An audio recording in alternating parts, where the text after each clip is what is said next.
Өчигдөр тэгээ дөрөв мөн өндөржүүлсэн бэлэн байдалтай холбогдуулан хорооны хэвлэлийн аргачлалын нийтийн цагдаа төрийн алба биш. Олон нийтийн цагдаа бол мөн хөтөлбөрийн харилцаанд оролцож байгаа хөтөлбөр ажил гэрээний үндэстэн дотор төрийн тэгэхээр бүгдээрээ бас ажиллах хүн байна гэж би ингэж ойлгож байна.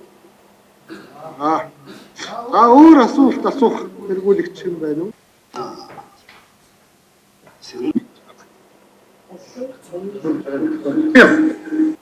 Хэсгийн авлагчийг дүүргийн засаг даргын тамгын газрын тушаалаар тавьдаг.